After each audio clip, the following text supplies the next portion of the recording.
It was an act of protest by three young women, but a protest that set them against both church and state in a system effectively controlled by one man, Vladimir Putin. The three members of the punk rock band Pussy Riot were unsurprisingly found guilty of hooliganism by a Moscow court today.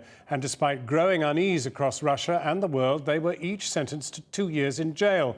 Our foreign affairs correspondent Jonathan Rugman reports now from Moscow.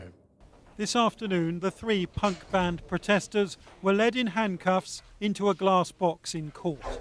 They'd already been detained for 5 months, and after a 2-week trial, the judge had set today for her verdict.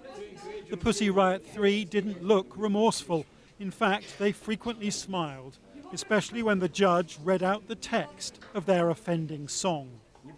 It was a song 5 members of Pussy Riot had performed for no more than 2 minutes in this Moscow cathedral back in February, though only 3 were arrested. The judge said the 3 were guilty of hooliganism driven by religious hatred. The sentence, 2 years in jail, a year less than the prosecutor asked for. But the women smiled again, as if freedom of expression was really on trial here and not them.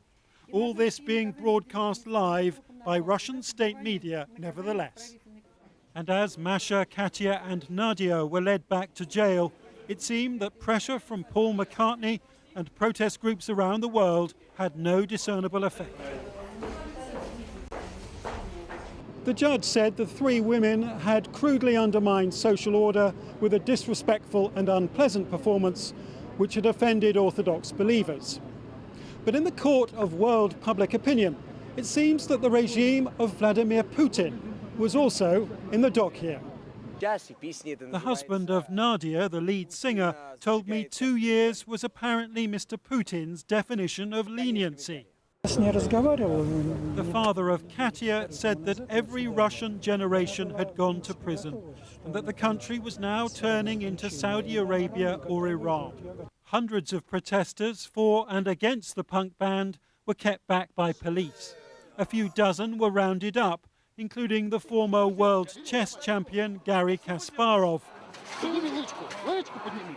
who could still be heard shouting after the door to the police van closed with him inside.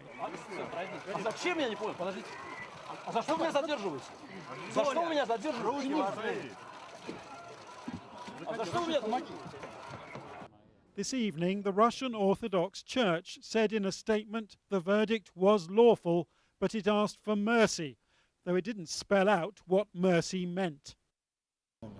The women's action slapped Christians in the face, this priest said, but he added that God had already punished them by taking away their common sense.